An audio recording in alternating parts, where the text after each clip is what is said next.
Assalamualaikum warahmatullahi wabarakatuh. Alhamdulillahi rabbil alamin wa bihi nasta'in ala umuri dunya waddin. Wassalatu wassalamu ala asyrafil anbiya'i wal mursalin wa ala alihi wa sahbihi ajmain, amma ba'du. Puji syukur kita panjatkan kehadirat Allah Subhanahu wa taala yang mana pada hari ini, pagi hari ini kita masih diberikan nikmat sehat wal afiat, nikmat panjang umur, nikmat Islam dan iman, sehingga kita masih dapat meringankan langkah kita menuju ke Masjid Al-Latif guna melaksanakan salah satu kewajiban kita, yaitu salat subuh secara berjamaah. Insyaallah akan kita lanjutkan dengan ta'lim ilmu kita, yaitu membahas kitab Al-Kabair. InsyaAllah akan disampaikan oleh guru kita Al-Mukarram Dr. Kiai Haji Ahmad Dimyati Badruz Zaman MA. Alhamdulillah, beliau sudah ada di tengah-tengah kita. Salawat beserta salam tak lupa kita sanjungkan ke hadirat Nabi Allah Muhammad SAW beserta keluarga, para sahabatnya hingga pengikutnya akhir zaman nanti. Mudah-mudahan kita termasuk yang mendapatkan syafaat beliau di yaumil akhir nanti. Amin, amin ya rabbal alamin. Untuk mempersingkat waktu, kami persilakan pada Pak Kiai untuk ta'lim pada pagi hari ini. Assalamualaikum warahmatullahi wabarakatuh.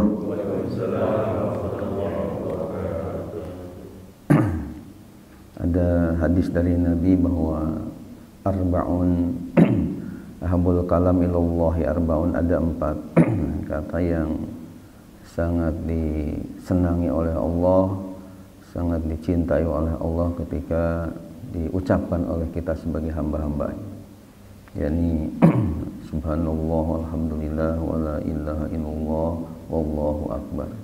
Oleh karena itu kita awali dengan membaca kalimah-kalimah thayyibah tadi 3 kali. Bismillahirrahmanirrahim.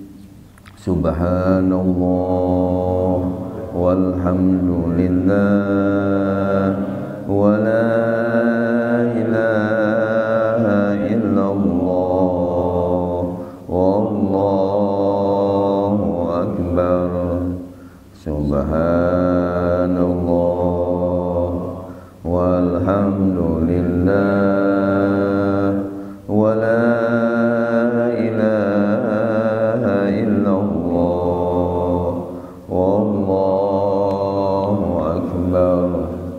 subhanallah walhamdulillah wa la ilaha illallah wallahu akbar. Alhamdulillah, alhamdulillahilladzi arsala rasulahu bil huda wa dinil haqq liyuzhirahu 'ala ad-dini kullih walau karihal kafirun walau karihal musyrikun walau karihal munafiqun. Rabbi a'udzubika min hamazati syayatin wa a'udzubika rabbi an yahdurun. Amma ba'd. Yang saya hormati Ketua DKI Masjid Jami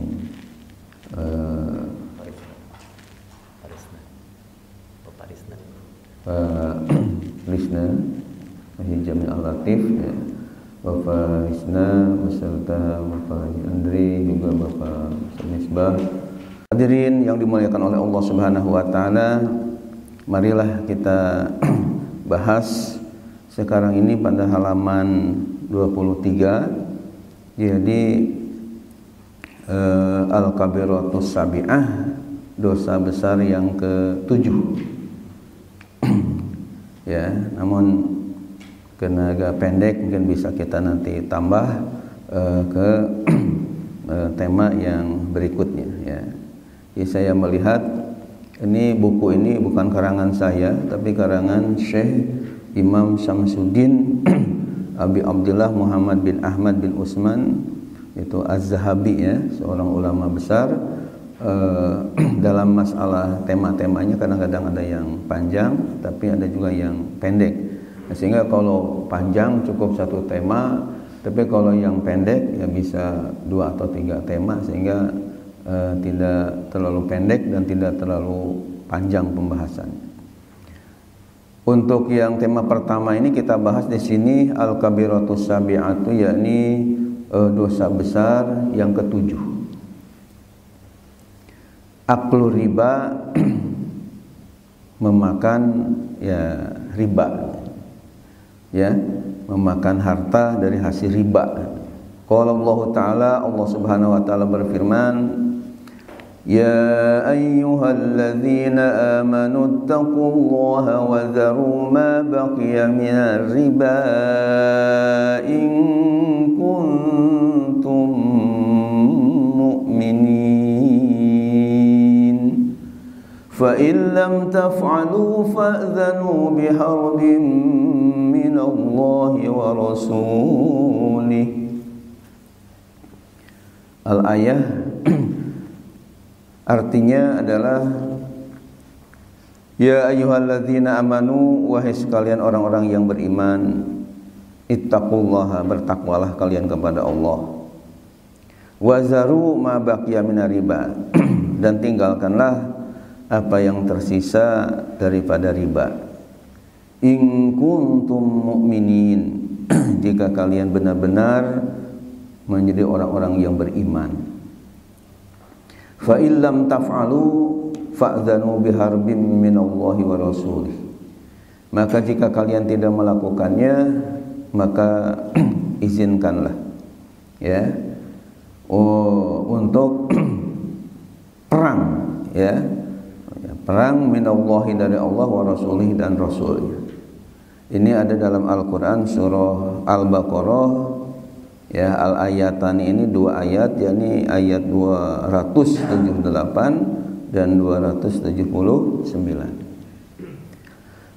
Maksudnya hadirin yang dimuliakan oleh Allah Subhanahu wa taala, ayat ini menjelaskan kepada kita bahwa kita hendaknya bertakwa kepada Allah, patuh kepada perintah-perintah Allah dan menjauhi segala yang dilarang. Kemudian tinggalkanlah yang tersisa dari riba. Ini maksudnya adalah berkenaan dengan dulu orang-orang yang melakukan ribawi, yakni rentenir. Nah, sehingga ketika ayat ini turun, ayat berkaitan dengan pengharaman riba ini turun, maka hilangkanlah ya tambahan-tambahan dari riba tadi, tapi yang pokok-pokoknya silahkan ambil, akan tapi yang tambahan-tambahan sebagai ribanya harus ditinggalkan, harus dijauhi jika kalian orang-orang yang beriman. Kalau misalnya tidak melakukannya, dalam arti masih tetap aja melakukan ribawi yang dilarang oleh Allah dan Rasulnya, berarti kalian ini mengajak ya perang ya dengan Allah dan Rasulnya. Ini menunjukkan begitu kerasnya ya ancaman bagi orang yang pelaku riba. Kemudian kita lanjutkan, wa qala ta'ala, dan Allah Subhanahu wa taala berfirman, Alladzina ya'kuluna ar-riba la yaqumuna illa kama yaqumu alladzi yatakhabbathu asy-syaitanu minal mas. Artinya alladzina ya'kuluna ar-riba, adapun orang-orang yang memakan harta riba, la yaqumuna, tidaklah mereka berdiri, illa kama yaqumul ladzi yatakhabbathu asy-syaitanu minal mas, kecuali seperti orang berdirinya orang yang kemasukan setan daripada gila.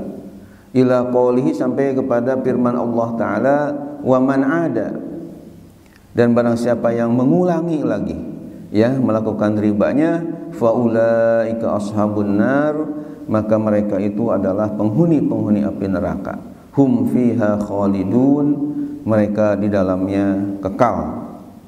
Khalidun, orang-orang yang kekal ya.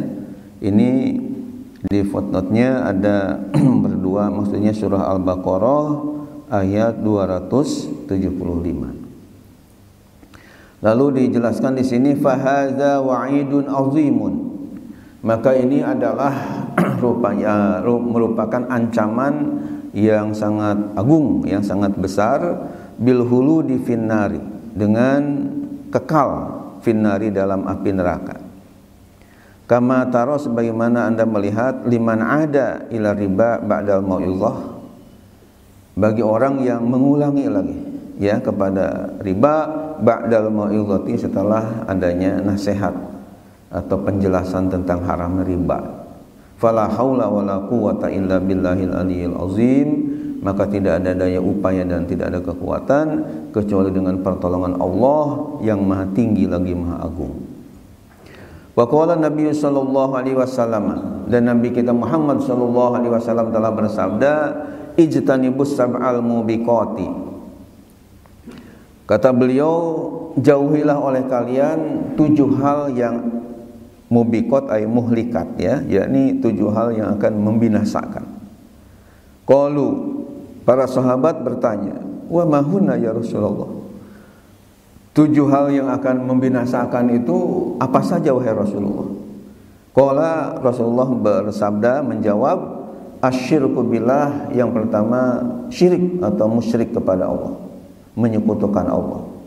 Wasihru, yang kedua sihir ya. Wa qatlun nafsil lati haramallahu illa bil haqq, dan membunuh jiwa yang Allah haramkan, yang Allah telah haramkan kecuali dengan hak. Wa aklu riba, dan memakan barang riba. Wa aklu malil yatim, dan memakan harta anak yatim. Wa tawalli yaumaz zahfi, dan lari kabur ketika berkecamuknya perang. Orang lain pada sibuk perang, ini malah lari kocar kacir ya. Ini dosa besar itu. Kemudian wa qadzful muhsinatil ghafilatil mu'minat, dan menuduh zina kepada perempuan yang baik-baik, yang solihah, dituduh berzina. Ini juga termasuk dosa besar ya. Kemudian kita lanjutkan, wa qala sallallahu alaihi wasallam, dan Nabi Muhammad SAW telah bersabda, la'anallahu akila riba wa mukilahu. Allah melaknat, mengutuk kepada pemakan riba dan orang yang diserahkan untuk mengurus riba. Rawahu Muslimun, hadis riwayat Imam Muslim. Wa Tirmizi, dan Imam Tirmizi. Fazada, lalu Imam Tirmizi dalam riwayat Imam Tirmizi menambahkan wa syahidai, dan mengutuk pula kepada 2 saksi. Wa katibahu, dan kepada penulisnya atau pencatat. Wa isnaduhu sahihun, dan sanad hadis ini adalah sahih. Wa qala aisyatu wassalam, dan Nabi kita Muhammad sallallahu alaihi wasallam telah bersabda, akilu riba wa mukilahu wa katibuhu ya, wa mukiluhu wa katibuhu idza alimu zalika mal'ununa ala lisani Muhammadin sallallahu alaihi wasallam yaumal qiyamah. Akhrajahu An-Nasa'i. Artinya Rasulullah SAW bersabda, akilu riba, pemakan harta riba, wa mukiluhu, dan yang menyerahkannya, wa katibuhu, dan yang mencatatnya. Iza alimu zalika, apabila mereka telah tahu yang demikian itu hal yang dilarang oleh agama, mal'ununa, mereka semua mendapatkan laknat, ala lisani Muhammadin sallallahu alaihi wasallam ya, melalui lisan atau lidah Nabi kita Muhammad sallallahu alaihi wasallam, yaumal qiyamah, pada hari kiamat. Akhrajahu An-Nasa'i, hadis tersebut dikeluarkan atau diriwayatkan oleh Imam An-Nasa'i. Hadirin yang dimuliakan oleh Allah Subhanahu wa taala, itu adalah berkenaan dengan begitu beratnya ya para pelaku riba, baik dari ayat Al-Qur'an maupun dari hadis-hadis Nabi kita Muhammad sallallahu alaihi wasallam. Bukan hanya yang pelakunya atau yang memakannya, tapi juga yang diserahkannya, juga pencatatnya, juga 2 saksinya, itu semuanya mendapatkan laknat dari Rasulullah sallallahu alaihi wasallam. Kita lanjutkan al-kabiratus saminah, dosa besar yang ke-8, aklu malil yatimi zulman, memakan harta anak yatim secara zalim. Ya. Qala Allah Ta'ala, Allah Subhanahu wa taala berfirman, innal ladzina ya'kuluna amwalal yatama zulman innama ya'kuluna fi butunihim nara wa sayaslawna sa'ira. Artinya, innal ladzina ya'kuluna amwalal yatama zulman, sungguh orang-orang yang memakan harta anak yatim dengan zalim, innama yaquluna fi butunihim nara, sungguh hanyalah mereka memakan di dalam perut-perut mereka naron, api neraka, ya, api ini. Orang yang ketika di dunianya mungkin diberi amanah mengurus anak yatim namun si harta anak yatim ini justru dimakan, ya, oleh yang ngurusnya ini atau yang mengelolanya ini. Maka di dalam perutnya itu sama aja dengan memakan bara api, ya, memakan api, dan nanti di akhiratnya diancam akan menjadi penghuni api neraka. Nauzubillah min zalik. Jadi berat sekali bagi orang yang tidak amanah ketika mengelola, ya, harta anak yatim. Bukannya dia mengeluarkan hartanya sendiri untuk membantu anak-anak yatim tadi, tapi justru dia malah menggerogoti, ya, harta anak yatim malah dipakai atau digunakan atau dimakan oleh si pengelola ini. Kemudian kita lanjutkan, wa qala ta'ala, dan Allah Ta'ala berfirman, wala taqrabu malal yatimi illa billati hiya ahsan. Ya, kalau tadi ayatnya surah An-Nisa ayat 10, kalau ini wala taqrabu malal yatimi illa billati hiya ahsan, surah Al-An'am ayat 152. Bahkan diulangi lagi oleh Allah dalam surah Al-Isra ayat 34. Artinya apa? Wala taqrabu malal yatimi, dan janganlah kalian mendekati harta anak yatim, illa billatihi ahsan, ya, kecuali dengan hal sesuatu yang lebih baik. Wa qala alaihi wassalam, dan Nabi kita Muhammad sallallahu alaihi wasallam telah bersabda, ijtanibus sab'al mubiqat, jauhilah oleh kalian 7 hal yang akan membinasakan. Ya, tadi hadisnya sudah disebut. Fadzakara, lalu Rasulullah menyebut minha, di antara yang 7 itu adalah aklu malil yatimi, memakan harta anak yatim. Jadi artinya diulang oleh pengarang kitab ini hadis 7 hal yang akan membinasakan, karena memang beda tema, ya, antara tadi temanya masalah makan harta riba. Kalau ini kan temanya aklu malil yatim, maka wajar kalau penyebutan hadis ijtanibus awal mubiqat ini dikemukakan lagi, dan hanya dikemukakan bahwa di antara 7 itu disebut-sebut oleh Rasulullah adalah aklu malil yatimi, memakan harta anak yatim. Wa kullu waliyin liyatimin kana faqiran fa'akala bil ma'ruf fala ba'sa alaih. Dan setiap orang yang mengurus, ya, harta anak yatim, kemudian dia dalam keadaan fakir, ya, fakir ini orang yang melarat, ya. Jadi kalau di Indonesia ini kita melihat atau istilahnya kata-kata fakir ini bisa dikatakan tidak terdengar, ya. Yang ada itu miskin, ya. Jadi di Indonesia ini manusia bisa dikatakan 2 kelompok aja, 2 klasifikasi. Jadi ada yang kaya, yang miskin. Enggak mendengar saya orang misalnya di Indonesia ini ada yang kaya, yang miskin, dan fakir. Itu enggak terdengar itu. Pokoknya ada dua aja, yang kaya, yang miskin.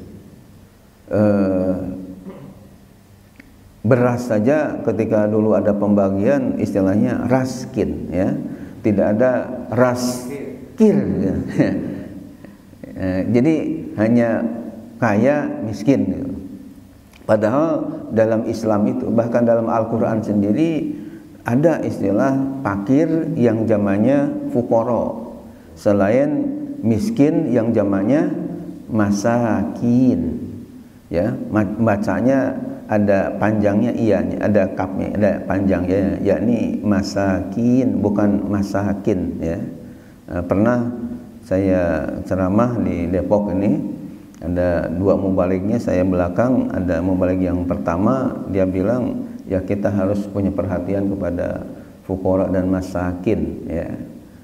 Sehingga kata saya bahwa masakin ini memang harus dipanjangkan bacaannya, ya, masakin ada panjang. Kenapa? Ya karena kalau dipendekin, yakni kapnya nggak ada iyanya, itu maknanya beda. Bedanya apa?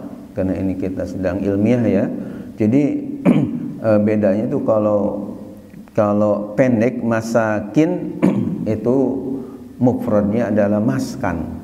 Maskanun, ya, kayak villa atau losmen, ya, tempat penginapan, itu bahasa Arabi maskan. Jamaknya maskanun, maskanani, masakinu, itu artinya ya tempat-tempat penginapan. Tapi kalau masakin itu jamak dari miskinun. Jadi miskinun, miskinani, masakin. Jadi kinnya itu ada iyanya setelah kaf. Itu yang tepatnya, ya. Jangan keliru panjang pendek.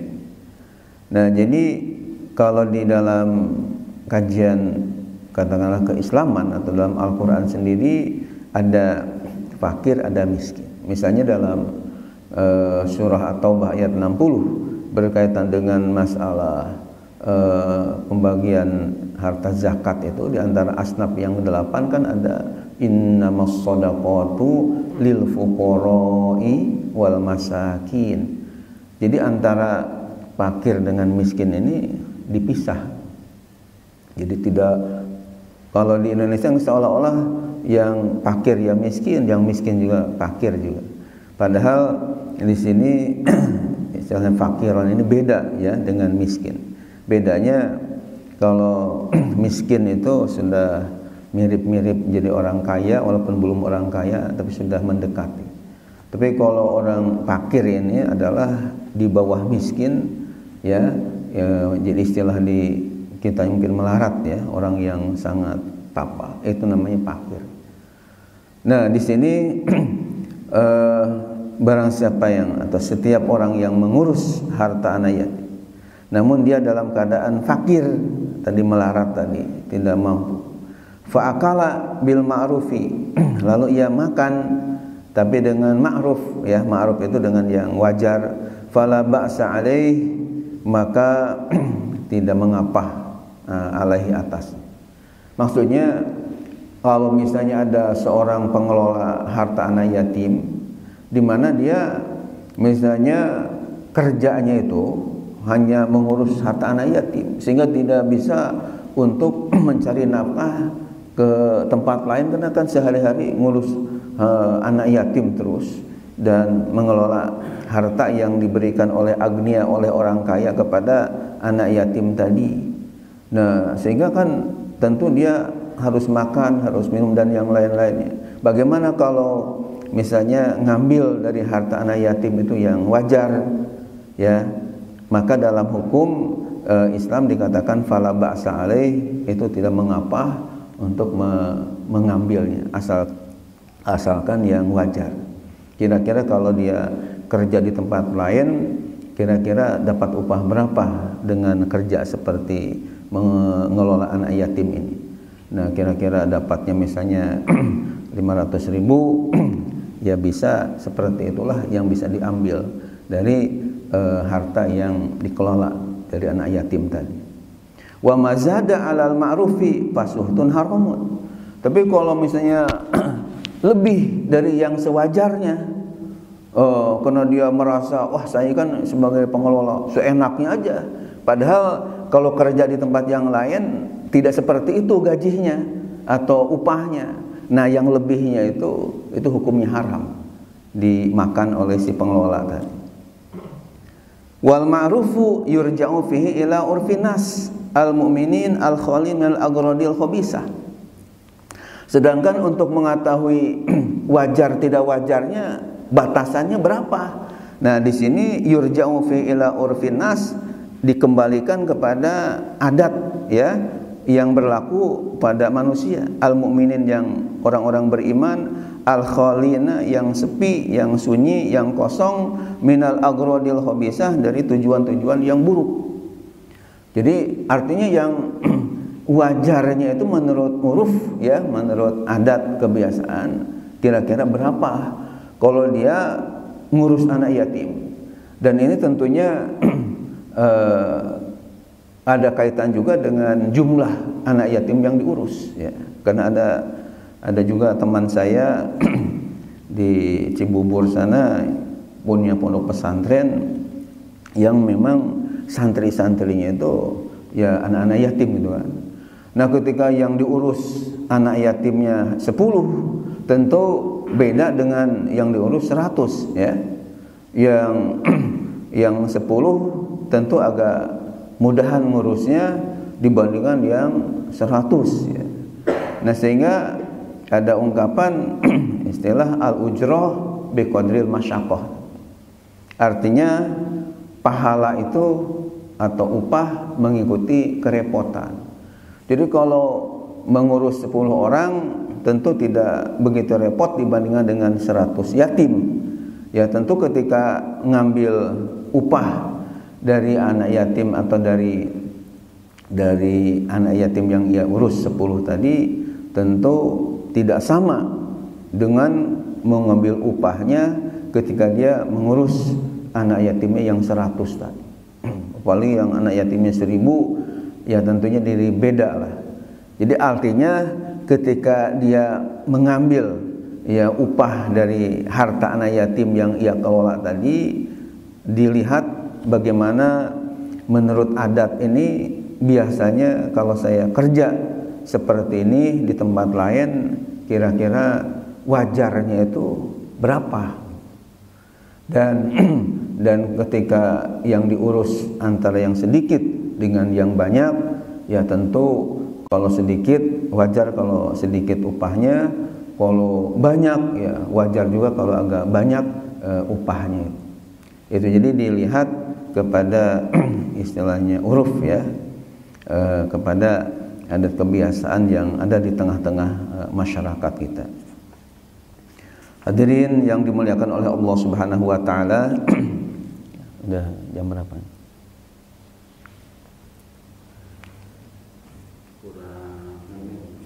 Kurang 5 menit lagi. Ya. Jadi sampai jangan diskusi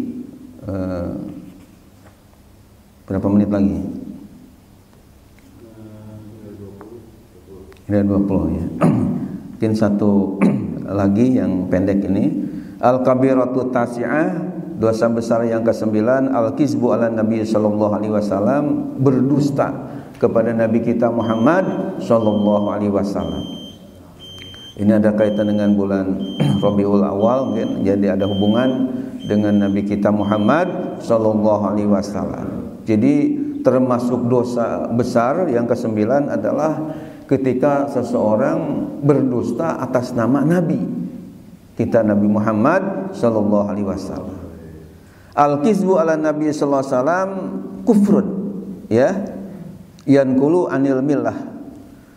Sengaja berdusta kepada Nabi kita Muhammad sallallahu alaihi wasallam adalah kufur yang bisa memindahkan, mengalihkan dari ya agamanya. Maksudnya dari agama Islam menjadi tidak beragama Islam lagi. Nauzubillah min zalik. Wala raiba, dan tidak ada keraguan anna ta'amudal kizbi, bahwasanya sengaja berbuat bohong ya, alallahi wa rasulihi, atas Allah dan Rasulnya, fi tahlili haramin, dalam menghalalkan yang haram, au tahrimi halalin, atau mengharamkan yang halal. Kufrun mahdun, itu betul-betul adalah kekufuran yang nyata, yang jelas, yang meles ya. Wa inna masya'nu fil kizbi alaih fi siwa zalik.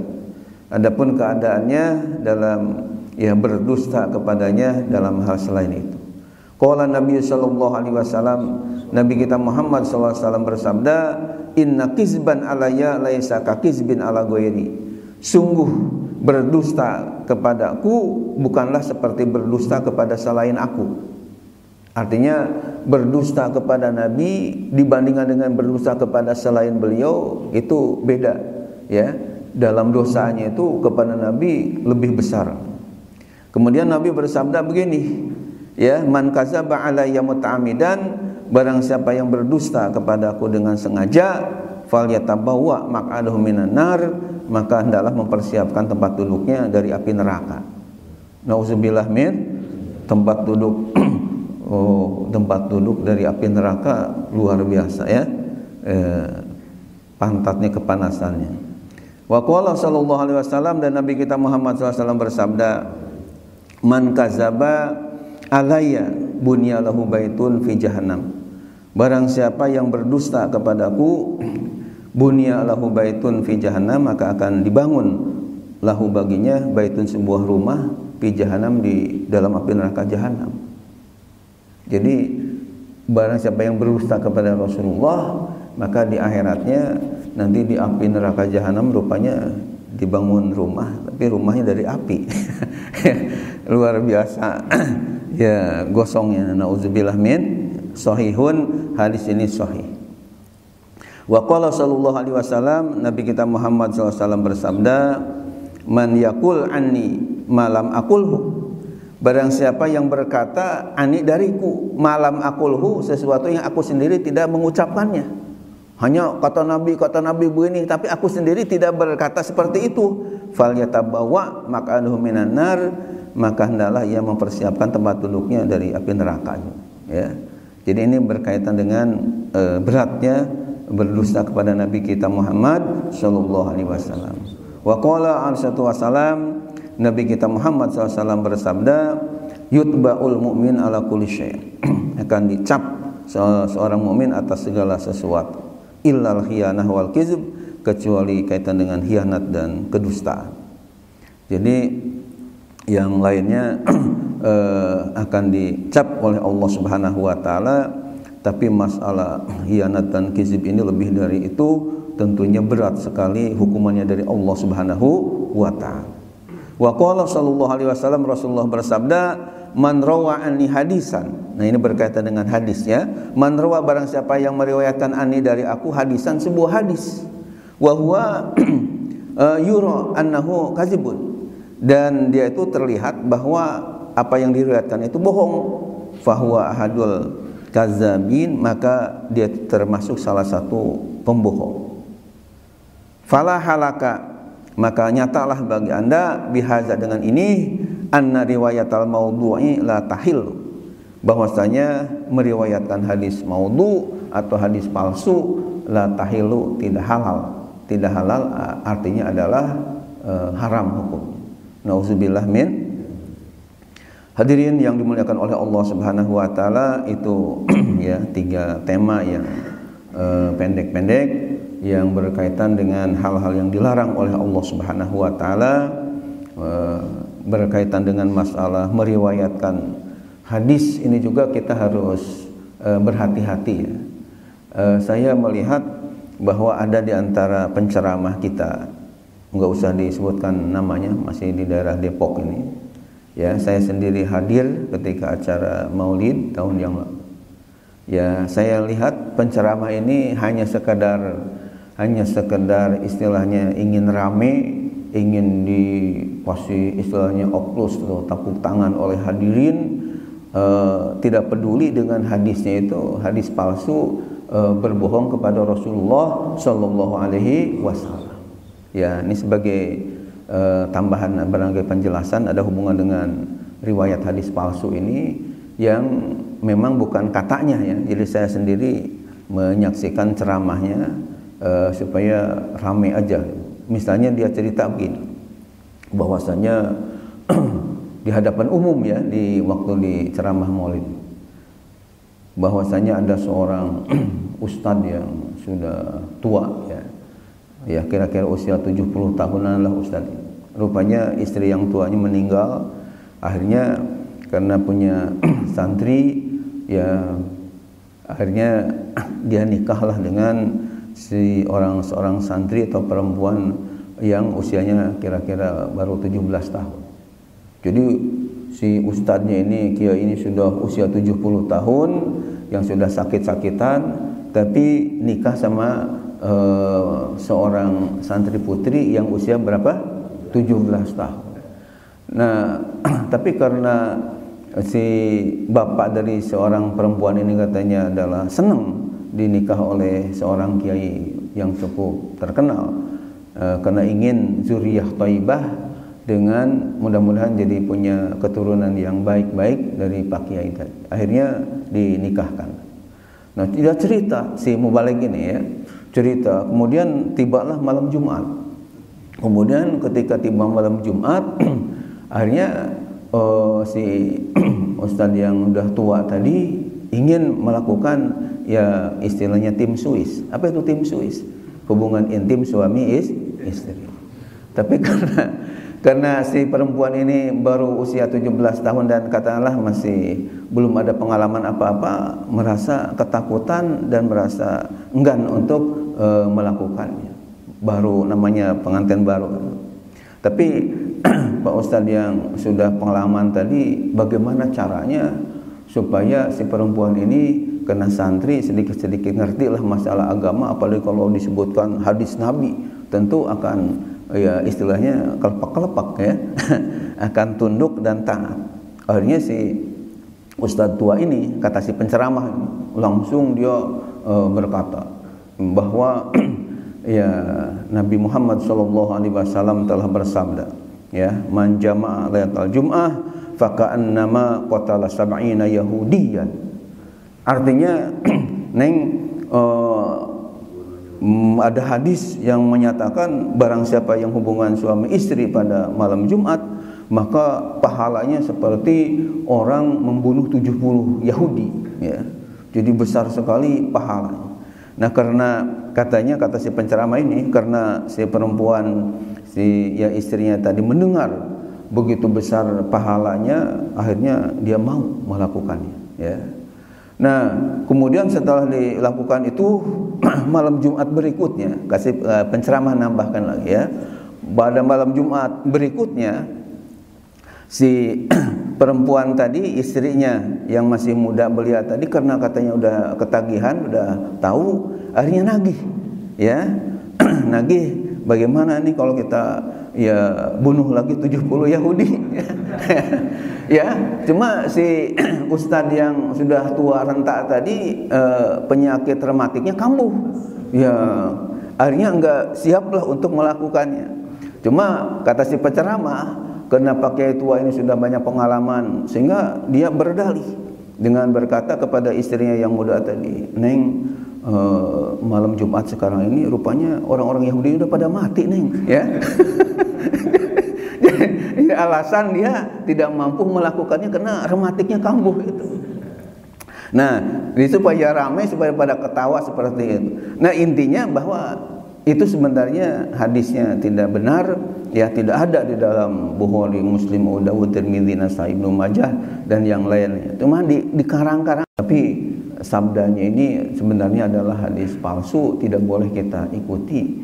Itu kalau seperti itu boleh. Tapi kalau langsung aja Rasulullah bersabda seperti ini ya, habis itu padahal kita tahu hadis ini hadis palsu, tapi diem aja seolah-olah dari Rasulullah sabdanya ini, maka hukumnya haram untuk meriwayatkan.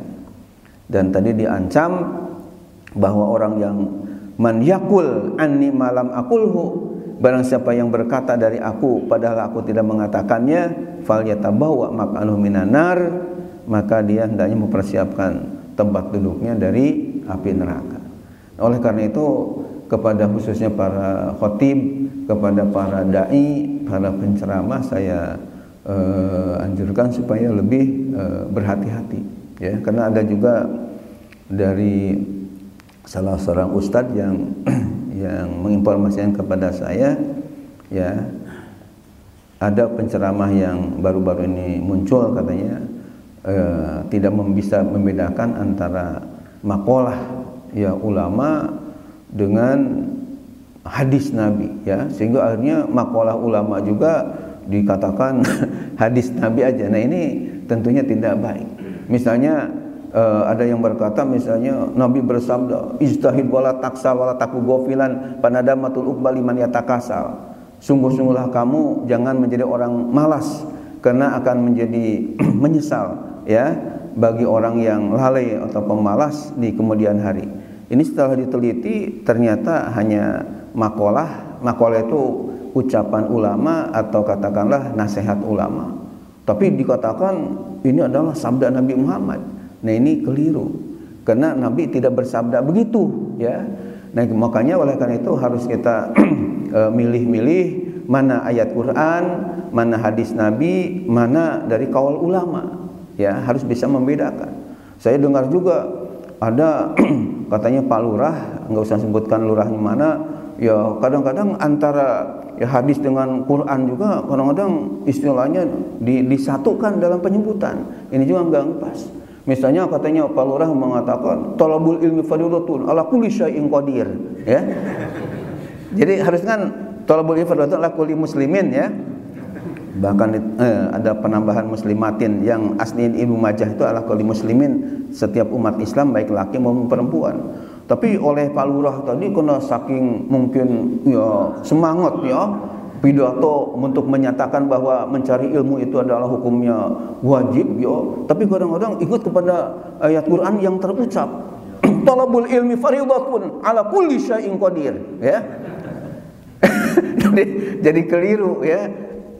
Nah ini seperti ini juga harus dijaga, jangan sampai salah lah ketika mengucapkannya, karena hubungan dengan ya firman Allah dan hadis Nabi kita Muhammad SAW harus kita lebih berhati-hati.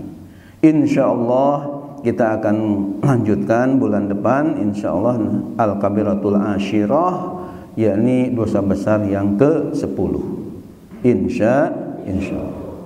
Demikian Bapak dan hadirin yang dimuliakan Allah, materi kita mudah-mudahan bermanfaat untuk kita tentunya menghindarkan dari apa-apa yang dilarang oleh Allah Subhanahu wa Ta'ala. Demikian, selanjutnya barangkali sebelum diakhiri dengan ya, doa, ada hal-hal yang perlu dimuzakarahkan, kami persilahkan kepada moderator. Alhamdulillah.